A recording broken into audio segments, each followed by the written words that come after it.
حي على الصلاة حي على الصلاة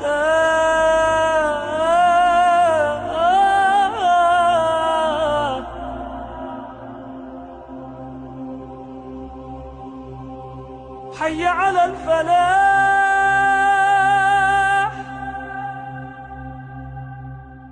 حي على الفلاح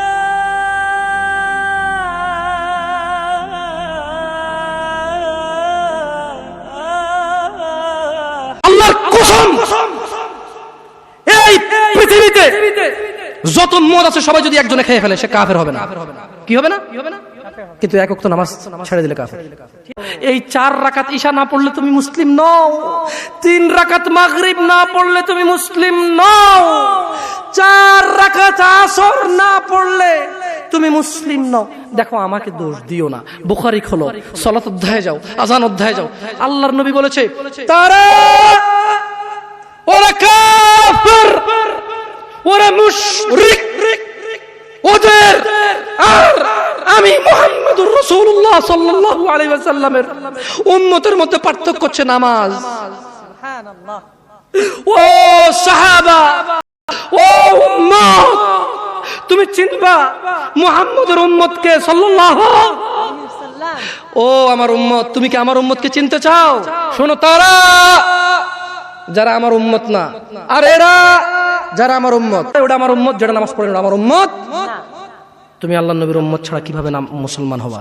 এই মুসলমানের বাচ্চা, তোমরা যারা সেজদা করো না, এত বড় আল্লাহর সামনে যাদের ঘাড় নয় না, তোর চাইতে বড় গাদ্দার, তোর থেকে বড় গাদ্দারা বেয়াদব আল্লাহর জমিন আর কেউ নাই। তুই মনে রাখিস, তুই সাংঘাতিক গাদ্দারা বেটা, তুই ঘাউরা নাম্বার 1, তুই বেয়াদব নাম্বার 1 বেটা, তুই গাদ্দার, তুই গাদ্দার। তোর ঘাড় বড় শক্ত, কার সামনে মাথা নোয়াইলি না? কি ভাবছি আল্লাহকে? হ্যাঁ, কি ভাবছে? এই আপনাদের যাদের ছেলে নামাজ পড়ে না, ওই অসভ্য জানোয়াররে বলেন তুই কার লগে গাদ্দারামি করো? আপনাদের যাদের মেয়ে নামাজ পড়ে না, স্ত্রী নামাজ পড়ে না, ওই হাইওয়ানকে বলেন কার সামনে তুমি তেড়ামি করছো? এটা মেম্বার, এটা চেয়ারম্যান, এটা এমপি মন্ত্রী, এটা আহকামুল হাকিমিন। আমার সাফ কথা বন্ধু, আমি পরিষ্কার বললাম, যুবক ভাই, ছেলেরা, নওজোয়ান, তোমাদের যাদের ঘাড় নোয়ে না, 5 ওয়াক্ত নামাজের সেজদা দাও না, বিশ্বাস কর, আমার নাম আনিসুর রহমান, কবরে যাওয়ার পরে তোমার ঘাটটা ছাইয়া ফেরেশতা একটা বাড়ি দিব ত্রাম করে। উম্মত আমার 23 বছরের এত চোখের পানির কথা একবারও মনে হয় নাই। কি আনছো এটা আমারে?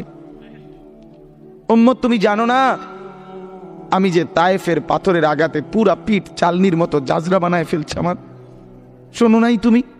রাসূলুল্লাহ সাল্লাল্লাহু আলাইহি ওয়াসাল্লাম যদি হাসরের ময়দানে এরকম আমলনামা খুলে উল্টায় আর পৃষ্ঠার পর পৃষ্ঠা দেখে ফজর নাই, জোহর নাই, আসর নাই, মাগরিব নাই, এশা নাই, শনিবার রবিবার মদ, জুয়া, অবৈধ উপার্জন, গান, বাদ্য, নাটক, সিনেমা, জিনা, ব্যভিচার, বেহায়া, বেপর্দা সব উল্টায়। আল্লাহর নবী সাল্লাল্লাহু আলাইহি সাল্লাম তখন বলবে, উম্মত কি এটা? উম্মত আমার 23 বছরের এত চোখের পানির কথা একবারও মনে হয় নাই। কি আনছো এটা আমারে? উম্মত তুমি জানো না আমি যে তায়েফের পাথরের আঘাতে পুরা পিঠ চালনির মতো জাজরা বানায় ফেলছে আমার? শোনো নাই তুমি? আমারে যে উহুদের ময়দানে দান দান শহীদ করে রক্তাক্ত করছে, তুমি শোনো নাই? আমি যে 14 দিন পেটে ক্ষুধার তাড়নায় পাথর বাঁধছিলাম, উম্মত তোমার মনে নাই?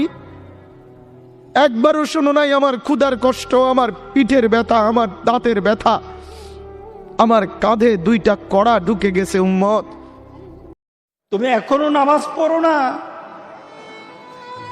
এখনো তুমি মসজিদে ঢুকতে পারো নাই। তুমি কি দেখো না মসজিদগুলি বন্ধ হয়ে গেছে? তুমি ইচ্ছা করলে আর মসজিদে ঢুকতে পারবা না।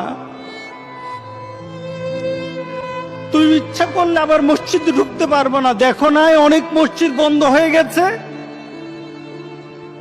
মসজিদে তুমি যদি ঢুকতে না পারো, তুমি কি দেখো না আজকে যারা মারা যায় তাদের মৃত্যুর পর তাদের কাছে কেউ যায় না। তাদের মৃত্যুর পর তাদের কোনো সিস্টেম ওয়েতে তাকে দাফন করা হয় না। তাকে উচ্ছিষ্ট একটা জিনিসের মতো মাটির সাথে দাফন করে দেওয়া হয়। এ মানুষগুলি কাছে যায় না, টেনে টেনে দড়ি ধরে টেনে দিয়ে তাকে গর্তের মধ্যে ফেলে দেয়।